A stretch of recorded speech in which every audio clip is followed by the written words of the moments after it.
I'm back with chapter 16 of Powerless, and it's called Plunkett's Story.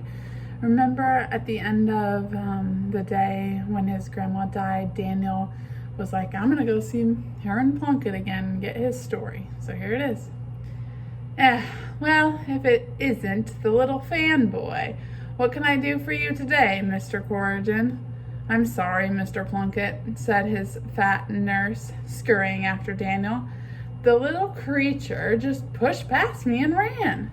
Daniel was standing inside the doorway to Plunkett's library. The little man was in his usual spot, sunk into his overstuffed chair like a turtle in his shell. It's quite all right, Angie. I've been expecting another visit from Daniel, haven't I?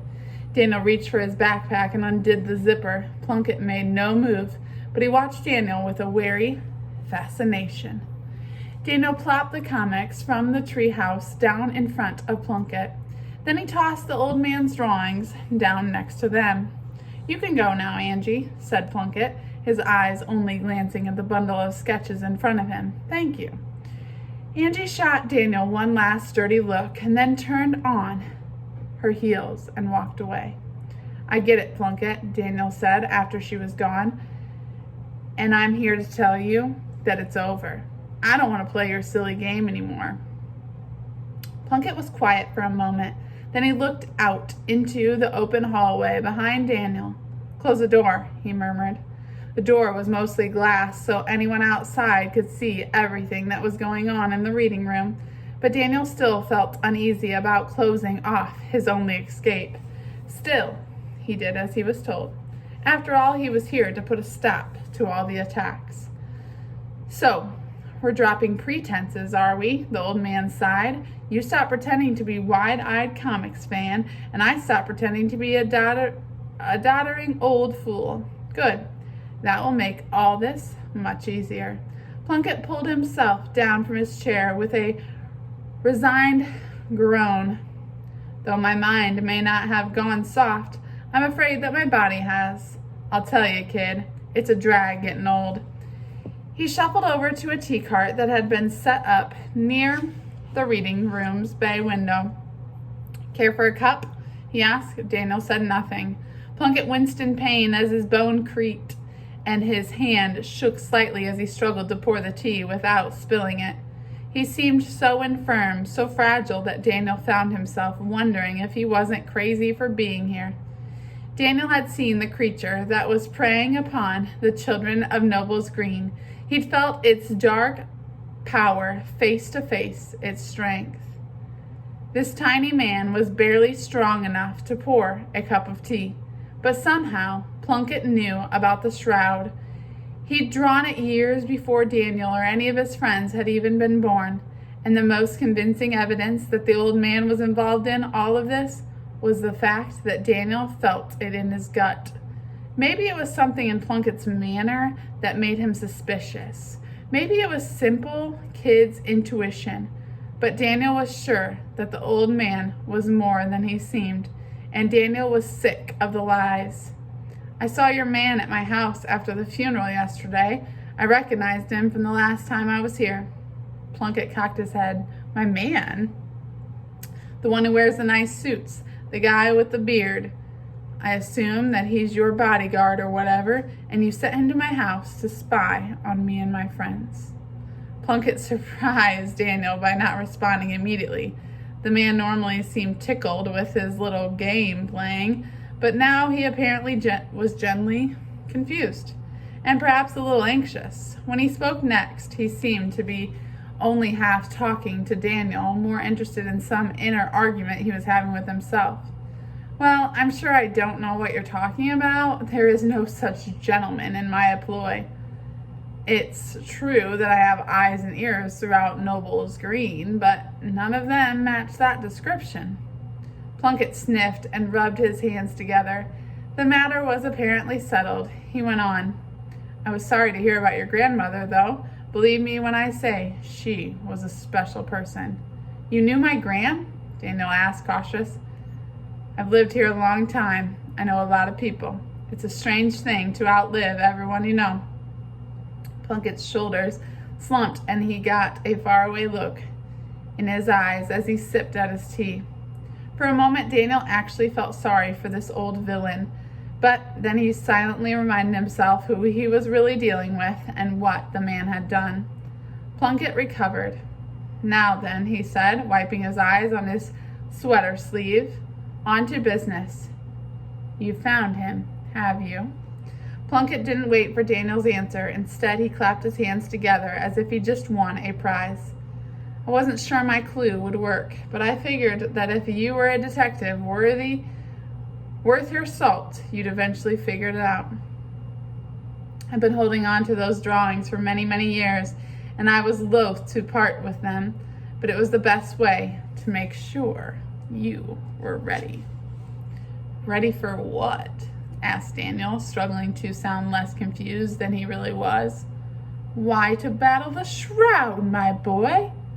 "I don't want to fight you," said Daniel, backing up a step. "I came here to ask you, to reason with you. Please leave my friends alone." "Fight me? Fight me? Why, what are you? Oh, I see. My, oh my, you think I'm the Shroud?" Daniel said nothing, but his face told all. Without warning, Plunkett began to laugh. The old man laughed so hard that he ended up bent over in a coughing fit. "Well, that's what I get for trying to play it sly, I've got you thinking I'm the Shroud. My boy, while I can certainly understand how comforting it would be for you and your super friends to find out that your arch nemesis was really just an infirm old geezer, I'm afraid you've got it wrong. I'm no monster. I'm no master criminal. I'm just plain old Herman Plunkett, old man and a fool." He reached for a second cup from the tea cart. "Are you sure you won't change your mind about the tea?" Daniel again refused, but he did allow himself to sit on the old leather footstool, lest he fall over. His mind was spinning, trying desperately to process this revelation. This was just another one of Plunkett's lies. It had to be.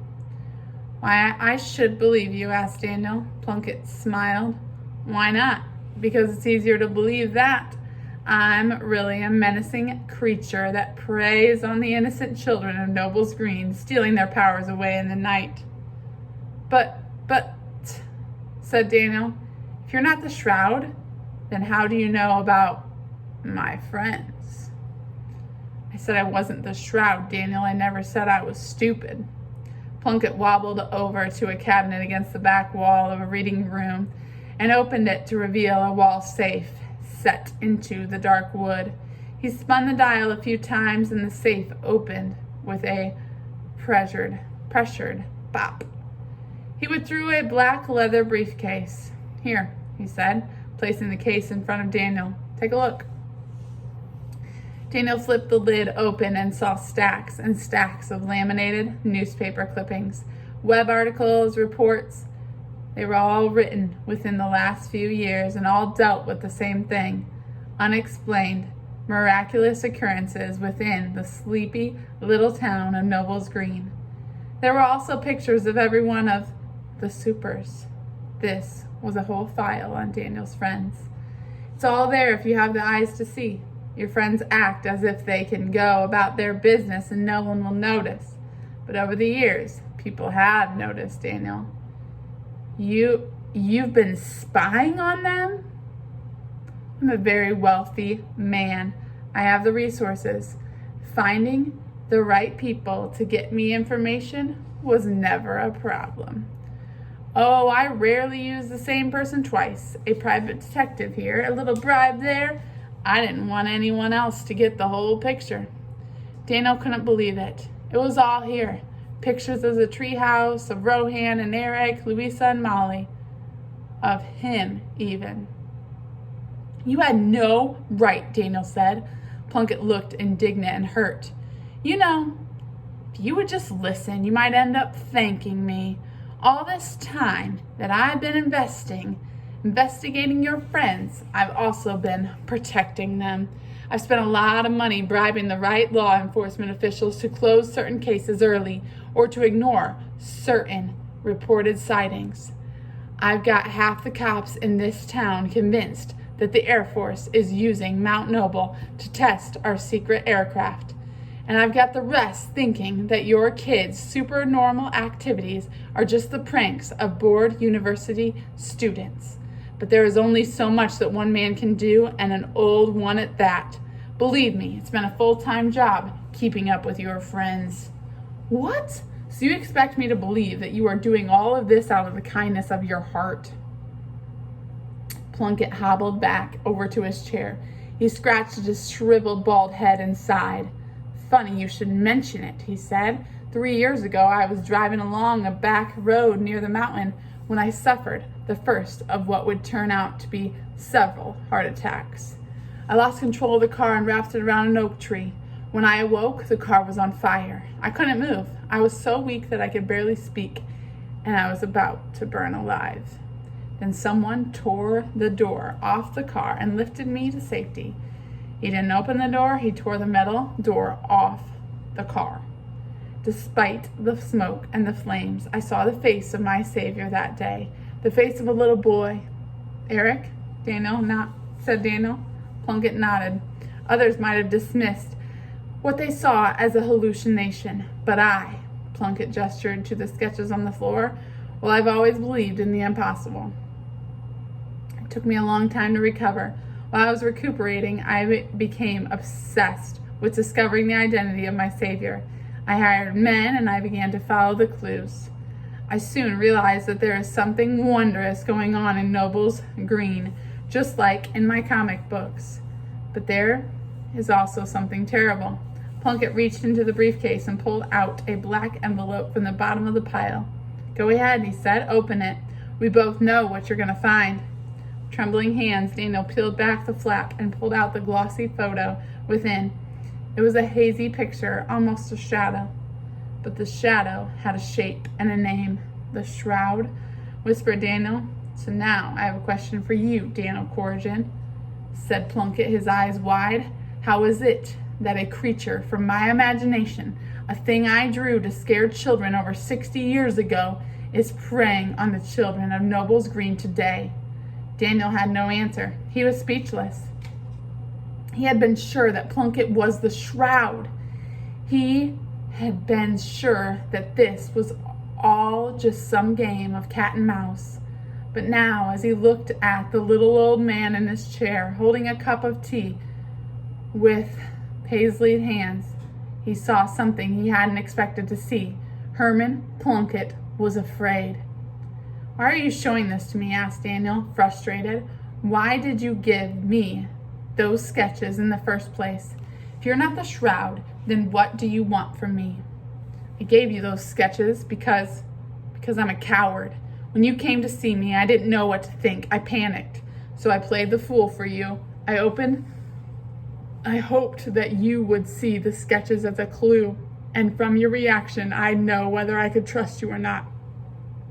I'm not the Shroud, Daniel. I'm just a sickly old man with too much money who is terrified of something he drew over half a century ago. Plunkett picked up the photo of the menacing shadow. This photo, as well as another like it, was taken last winter at the old quarry, and the man who I hired to take it disappeared soon after. I knew then that I had gotten close to solving the mystery, too close. I've since backed off, but I've learned enough that I can tell you now what is really going on in Noble's Green, if you think you are ready to learn. Go on, said Daniel. He had a sinking feeling in his stomach, but he had to know. Start with the powers. Where do they come from? I haven't the foggiest idea, said Plunkett. Meteor activity, aliens, maybe it's genetic. Maybe your friends are the next step in the evolutionary ladder, he chuckled to himself. Maybe it's in the water. Who knows? Daniel began to wonder if the old man wasn't just a little bit senile. Thought you said you had the answers. To some questions, yes, but not the ones you want to hear. As best I can figure it, this all started a few years ago. A few? But it's been going on for generations. What about the rules? Plunkett shook his head. I don't know anything about any rules, but I can tell you that this is a relatively new phenomenon. Your friends are the first of their kind. Daniel rubbed his eyes. It made no sense. Eric had told him that the rules had been passed down for generations. The shroud, said Plunkett, is a more recent development. Daniel stood up and began pacing back and forth. This was all too much to take in, and why should he believe Herman Plunkett anyway? He could be insane or worse. The old man went on. Imagine the following scenario, Daniel. One day, for whatever reason, some of the children of this town start doing incredible things, magical things. Some can fly, some are strong, some are fast. Now imagine that another child realizes that he has a power too. Only this isn't a nice, shiny power like his friends. He can't fly, he can't run super fast. All he can do is steal other people's powers. He's like a leech, this one. He can take the powers away from others, absorb them, and make them his own. And what's more, when his friends lose their powers, they lose their memories of ever even having had them. Just imagine watching your friends do all these wonderful things while you stood there, unable to join in. How long could you resist? How long before you took some of the power for yourself? Daniel stopped pacing. Plunkett's gaze was frightening, but Daniel couldn't look away. When next he spoke, his voice was sad. The fear was gone, replaced by something like pity. It's not fair, really, said Plunkett. A child shouldn't have to make that kind of choice. He shouldn't have to resist that kind of temptation. There are few adults strong enough, much less a little boy, especially a boy whose head is already filled with dreams of superheroes, a boy whose dream world was formed by a 4-color comic book depictions of heroes and villains. The boy dreams his whole life of being Johnny Noble, only to wake up one day alone in the knowledge that he is something else entirely. He's quite the opposite. He is the shroud. Daniel felt sick to his stomach. He looked down at the stack of comics before him, the complete run of Fantastic Futures starring Johnny Noble, complete except for 2 missing issues. Who? Asked Daniel, but the question had already left a bitter taste in his mouth. Plunkett wiped his dusty glasses on his sweater sleeve, breathed on a lens, and then wiped them some more. When he was finished, he answered, with a question of his own. Think back. What have you seen the shroud do? What is it capable of, and who do you know that can do the same? You have missed the shroud twice now, so who among you was missing each time? Daniel didn't answer, but Plunkett nodded anyway. The old man saw the understanding, the realization in Daniel's eyes, and that was enough. Daniel was thankful that Plunkett didn't make him say the name out loud, because to do so would have felt like a betrayal. So Plunkett is saying, who has been missing every time you saw the shroud? Who do you think it is? There was one last picture in the envelope, Daniel. Daniel reached in and pulled out the last photograph. In a kind of shock, he looked at it, took a deep breath, and put it back. Then he sat down. He couldn't feel anything anymore. He was numb. If you value your friends, you have to find a way to stop him, Daniel. If you need proof to convince the others more than the photograph, then find the missing comics. They were his inspiration. May God forgive me for ever drawing them. They gave him the idea for his disguise. He'll still have them. Find those comics and you've found the shroud. It was nearly dark by the time Daniel pedaled back home. The normally welcoming houses of Elm Lane tonight seemed menacing in the twilight shadows, and the brisk November breeze chilled him to the bone. He parked his bike beside Molly's front yard, stared for a long time up at her window. How can I do it? He asked himself, picturing the devastation, the heartbreak in her eyes when he told her that they had to fight one of their own. He would know the look because he was wearing it right now. They had been betrayed, all of them, betrayed from within. He pulled the black envelope from his coat pocket and stared once more at the photo inside. It was grainy and showed a shadowy figure standing in a tangled thicket at night. Beneath the billowing blackness, beneath the dark disguise that was melting away was a boy's familiar face. How can we fight our friend? How can we fight Eric? So he's bothered. Eric is the shroud.